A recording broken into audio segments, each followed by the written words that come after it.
자, 방금 한 12시간 전에 수능이 마감됐는데요. 수능이 끝났는데요. 지금 촬영 시간이 한 새벽 3시 반이거든요. 아까 8시 15분에 따끈따끈하게 나온 과탐 시험지를 30분 제거 풀고 바로 지금 풀이 들어가 보도록 하겠습니다. 첫 번째 영상은 나름 좀 편했던 문제들을 좀 빠르게 풀어보고요. 그 다음에 두 번째 영상은 이제 저도 풀기 좀 힘들었던, 약간 처음 봤을 때 당황스러웠던 난이도가 상대적으로 높은 문제들을 다뤄보도록 하겠습니다. 이제 바로 시작해 보시죠. 네, 바로 1번 문제 풀러 들어가죠. 바로 1번 문제는 저희가 그렇게 어려운 주제가 아니에요. 1번 문제가 뭐냐면 이제 그 황사의 발원지하고 이제 관측소의 위치를 A하고 B로 나타낸 건데요. 먼저 황사가 그 고비 사막 쪽에서 넘어와가지고 우리나라를 이렇게 넘어오잖아요. 그러면 어떻게 되는 것이냐면요. 기역이 먼저 이 사막에 이 황사의 피해를 받고 그 다음에 니은이 이 피해를 받았잖아요. 그쵸? 그러니까 기역은 상대적으로 북쪽이랑 가까운 이런 위치에 갖고 있고, 그리고 B는 상대적으로 나중에 받았기 때문에 니은이 B가 아닌가 이렇게 추측을 할 수 있습니다. 근데 기역은 A, 그리고 니은은 이 B라고 생각해도 되겠죠. 그쵸? 그러면 A에 관측한 황사의 농도는 기억이 맞죠? 그리고 발원지는 5월 30일에 발생했다. 근데 5월 30일에 도달했잖아요. 여기서 여기까지 오는데 시간이 걸리고, 그 전에 이게 B에서 5월 30일이 생겼기 때문에 A는 오히려 5월 30일 이전에 생겼잖아요. 그렇게 5월 30일 이전에 훨씬 5월 30일 이전에 발생했다는 걸 알 수 있어요. 그래서 니은 틀렸다는 걸 알고, 무역풍이 아니고 여기는 이제 이쪽 그 북한 여기 이것만 해도 한 38도 나오니까요. 편서풍지대예요. 편서풍지대라서 디귿도 틀렸습니다. 그래가지고 정답은 기억이 되겠습니다. 바로 2번 문제 들어가도록 하겠습니다. 2번 문제는 이제 나름 이 중상 문제라고 정답률이 그렇게 높진 않았어요. 근데 플룸 구조론에 대해서 정확히 알기만 하면 이 문제는 풀 수 있는 문제거든요. 그래가지고 A는 여기서 봤을 때 얘는 하강 플룸인 걸 알 수 있고요. B는 올라온 걸 보면 바로 상승 플룸인 걸 알 수 있어요. 그리고 그럼 A는 차근 플룸, 하강 플룸이 맞죠. 그리고 B의 예상 호상열도는 플룸 구조론에 생성된 게 아니라 그 섭입대에서 만약에 플룸에 의해서 형성된 게 호상열도이다, 이건 잘못된 말인 것 같습니다. 상부 멘틀과 하부 멘틀 사이에서 B가 형성된다고 하는데요. 이걸 사람들이 많이 헷갈렸더라고요. 근데, 아이고야. 상부 멘틀이랑 하부 멘틀이 아니라, 그, 멘틀과 외핵의 경계거든요. 그러면 여기가 이제 멘틀과 여기는 그럼 외핵이 되는 것이고, 외핵. 이쪽이 외핵이고요. 여기 바깥쪽이 여기가 멘틀이거든요. 그래가지고 외핵과 멘틀의 경계 사이에서 형성된다는 걸 알 수 있기 때문에 디귿도 틀렸어요. 그래서 정답은 기억이 되겠습니다. 자, 3번 문제는 TS도를 끌고 왔어요. TS도를 끌고 오면 얘가 특징적으로 등밀도선을 갖고 있고, 그리고 염분이 높고 수온이 낮을수록 밀도가 크다. 그쵸? 밀도가 크고, 이걸 밀도가 크고, 이 온도가 높고 염분이 작을수록 밀도가 작은 걸 알 수 있어요. 그쵸? 이걸 특징을 잘 살려가지고 풀어보면 될 것 같습니다. 먼저 A 시기에 깊이가 증가할수록 밀도가 계속 증가한다. 이쪽으로 내려가면 계속 밀도가 증가하는 건데, 이 깊이가 이렇게 깊어지면서 밀도가 계속 증가하죠. 그럼 기억상지는 맞다고 볼 수 있겠습니다. 50m 용존 산소량은 A 시기가 B 시기 높다. 용존 산소 50m라고 하면 그냥 대충 여기라고 표칭이라고 보면 되겠죠. 확실히 온도가 더 낮은 것이 산소의 용해도가 A 시기가 B 시기가 높다는 게 맞다고 할 수 있지 않나 싶습니다. 그리고 그래서 따라서 니은 맞고요. 담수의 유입량은 A 시기가 B 시기보다 적다고 하는데, 담수의 유입은 염분을 따지면 되거든요. 염분을. 어이구야, 왜 이렇게 못 그리지? 근데 염분이 A 시기가 훨씬 적잖아요. 그래가지고 A 시기가 B 시기가 적다가 아니라 A 시기가 B 시기가 많다는 걸 알 수 있기 때문에 디귿선지는 틀렸다고 볼 수 있겠습니다. 그래서 정답은 3번이 되겠습니다. 자, 이제 4번 문제 바로 들어가 보도록 하겠습니다. 4번 문제는 이제 어떤 퇴적 구조를 형성하는데 원리를 알려주게 되었는데요. 근데 가장 실험 과정에서 가장 첫 번째로 이게 입자의 크기가 몇 밀리인지 이렇게 알려줬어요. 그럼 이걸 물어볼 수 있냐? 퇴적암의 종류는 뭐가 있냐 생각을 해보면 됩니다. 퇴적 구조라니까 퇴적암이겠죠? 근데 퇴적암에는 크게 세 가지가 있어요. 첫 번째는 쇠설성 퇴적암, 두 번째는 화학적 퇴적암, 그리고 세 번째는 유기적 퇴적암이 있는데요. 이렇게 입자의 크기 알려준 거면 쇠설성 퇴적암이 가능성이 큽니다. 그 원통 속에 흔들어가지고 골고루 섞은 뒤에 원통을 세웠대요. 그래서 입자가 가라앉았다. 이거는 바로 점이층리. 바로 나옵니다. 점이층리가. 그러면 점이층리 특징을 생각해보면요. 점이층리는 이제 가라앉는 것이 질량이 큰 것이 빨리 가라앉는다라는 특성을 갖고 있기 때문에 어, 아래에 있는 것이 이제 질량이 큰 모래 알갱이들이 있고 자갈들이 있고 그 위에 가면 갈수록 적어진다. 이걸 알 수 있는 거죠. 그러면 기억에는 점이층리가 들인 게 맞죠. 퇴적하면 입자가 클수록 그런 가라앉는 속도가 빨리 내려가기 때문에 느리기가 아니라 빠르게겠죠. 그리고 경사가 이제 원래 얘네들이 어디서 형성되면 이제 대륙붕에서 밀려 들어가지고 떨어질 때 이게 굴러 떨어지면서 무거운 게 빨리 떨어지니까 이렇게 형성되는 거거든요. 그래서 급격한 해저에 빠르게 이동하는 이 구간을 나에서 어떻게 했냐면 원통을 세워서 입자를 가라앉았다. 이게 그러면 맞는 선지가 되는 거죠. 그래서 기억 디귿인 3번이 정답이 되겠습니다. 자, 이제 5번 문제. 이 전파 은하로 바로 넘어갑니다. 전파 은하는 원래는 가시광선을 봤을 때 이제 타원 은하이고요. 그리고 그 X선이라든지 감마선? 전파로 측정했을 감마선이 아니구나. 죄송합니다. X선이나 이제 전파 이런 걸로 그 측정을 했을 때 이제 전파 이렇게 해서 Z랑 이렇게 로브가 이렇게 보이는 게 특성이 되겠습니다. 그래가지고 전파로 찍으면 여기 중간에 동그랑이 있는데 얘는 블랙홀로 추정되는 거죠. 알려졌어요. 그 은하 구성하는 별들은 푸른 별보다 붉은 별이 많다. 푸른 별이 붉은 별보다 많다는데요. 그 푸른 별이 붉은 별보다 많지 않습니다. 왜냐면 얘는 구상성단이기 때문에 구상선단이라고 하면 안 되구나. 그 타원 은하이기 때문에 이렇게 됩니다. 그리고 Z 중심에서 별이 탄생하는데요. Z는 그냥 Z입니다. 그냥 에너지 방출하는 것이기 때문에 얘에서 성간물질이라든지 그런 데 찾아보기 힘들고요. 중심에 질량이 큰 블랙홀이 있는 거는 어이고요.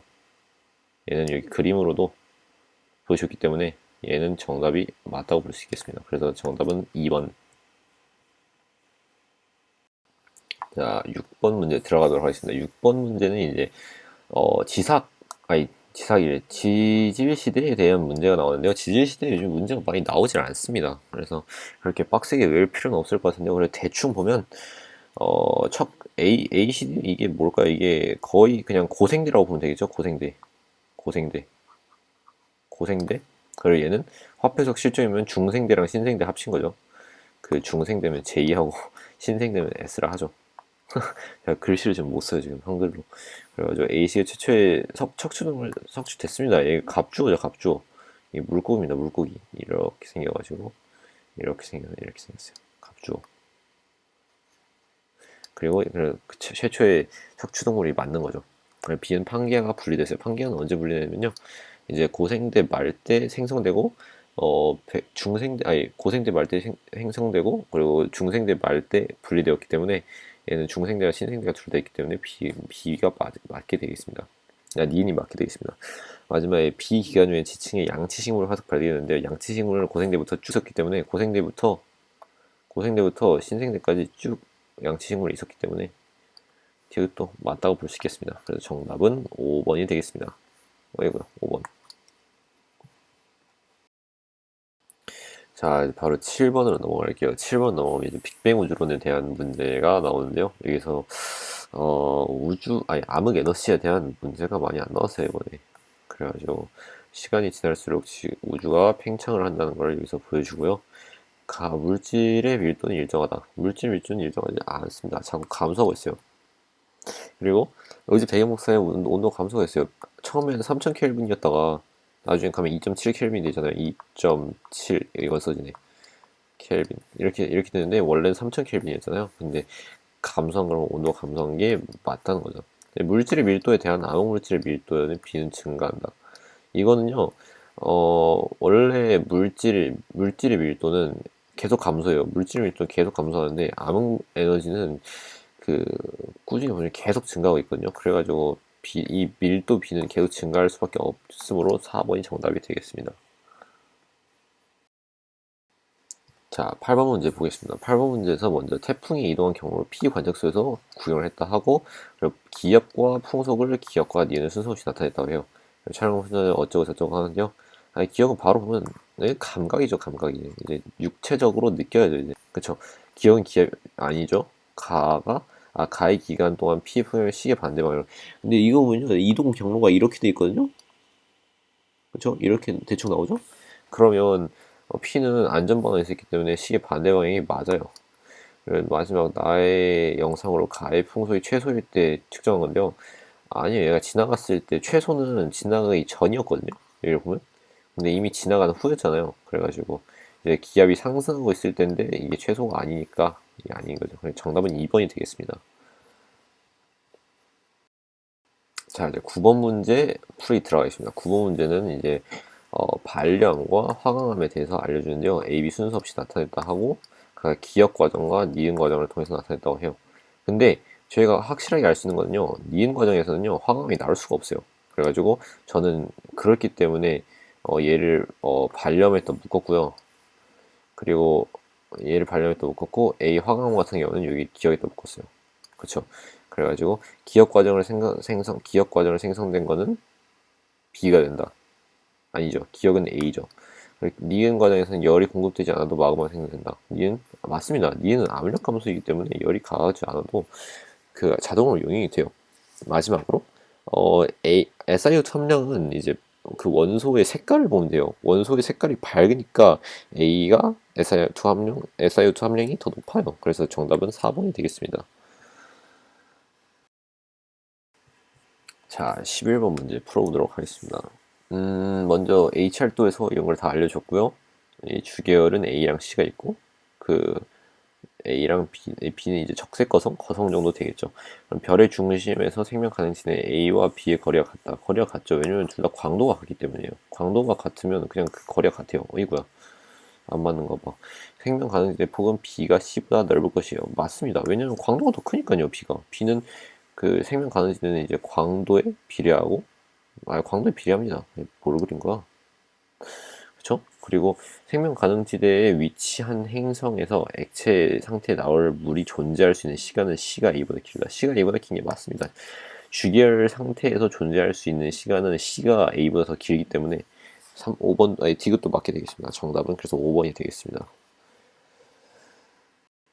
자, 13번 문제 바로 풀어보도록 하겠습니다. 먼저 광도가 나왔고 분경형 반지름이 나왔는데 이게 광도와 반지름과 온도의 관계식이라고 볼 수 있죠. 그러면 먼저 가장 처음에 볼 수 있던 제가 풀었던 방식이 정석적인 방식인지 정확히 모르겠지만 여기 두 개의 광도가 10인 걸로 일정합니다. 태양의 광도의 10배라는 것이죠. 근데 반지름이 얘는 10배만큼 크대요, 태양보다. 그쵸? 그러면 태양보다 10배만큼 크기 때문에 반지름이 광도가 근데 10배가 나왔다는 거잖아요. 근데 반지름은 광도의 그 제곱의 역할을 하기 때문에 얘는 원래 100배가 돼야 돼요. 그랬으니 분광형은 태양보다 작아야 돼요, 온도가. 그래서 그냥 작다고 표시만 할게요. 왜냐하면 A0형이 10,000켈빈이기 때문에 얘랑 비빌 수가 없어요. 하지만 여기서 알아낼 수 있는 게 뭐냐면 여기 다의 반지름을 구할 수가 있게 되는 거죠. 왜냐하면 광도가 같잖아요. 근데 얘가 훨씬 더 온도가 낮아요. 근데 온도는 4승에 비례하거든요. 그쵸? 근데 그래도 광도가 똑같다는 걸 보면 반지름도 얘가 엄청 작다는 걸 알 수 있어요.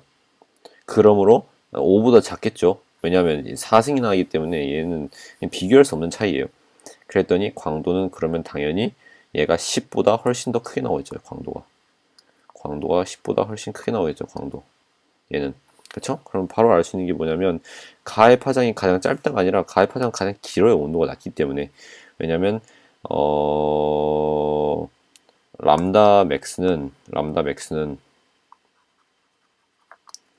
비례해요. t분의 1. 에이? 얘는 진짜 불편하다.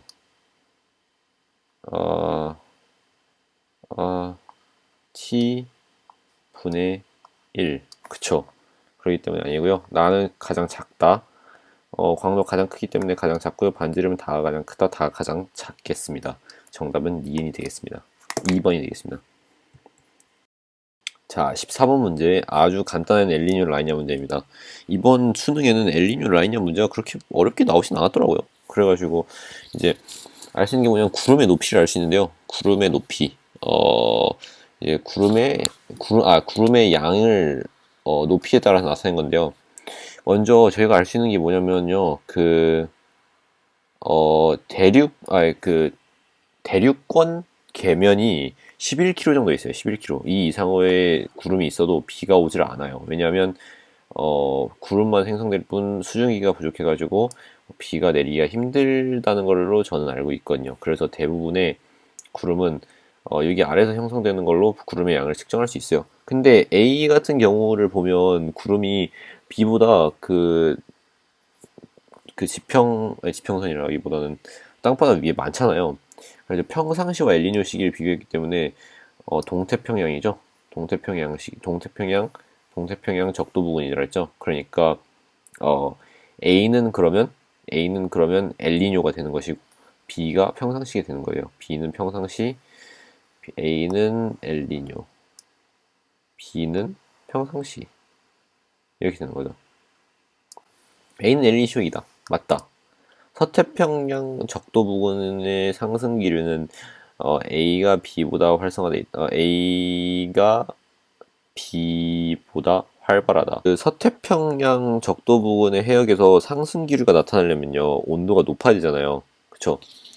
그러니까 평상시가 더 높은데 A가 B보다 활성화가 아니라 B가 A보다 활성화된 거니까 이거 틀린 거죠. 저도 헷갈릴 뻔했네요. 동태평양 적도 부근의 해역에서 수온 약성이 나타나기 시작한 해역의 깊이는 평상시가 더 얕겠죠. 근데 엘니뇨가 더 얕다 했으니까 얘도 틀렸으니까 정답은 1번이 되겠습니다. 자, 15번 문제 풀다가 저도 헷갈려가지고 다 설명해 놓고 다시 찍고 있네요. 이제 먼저 첫 번째 시선 변화 속도를 보려면요. 속도 변화를 보려면요. 질량을 봐야 됩니다. 질량을 보면 A가 B보다 질량이 작다는 걸 알 수 있기 때문에 A가 B보다 시선 속도 변화량이 작다는 걸 알 수 있어요.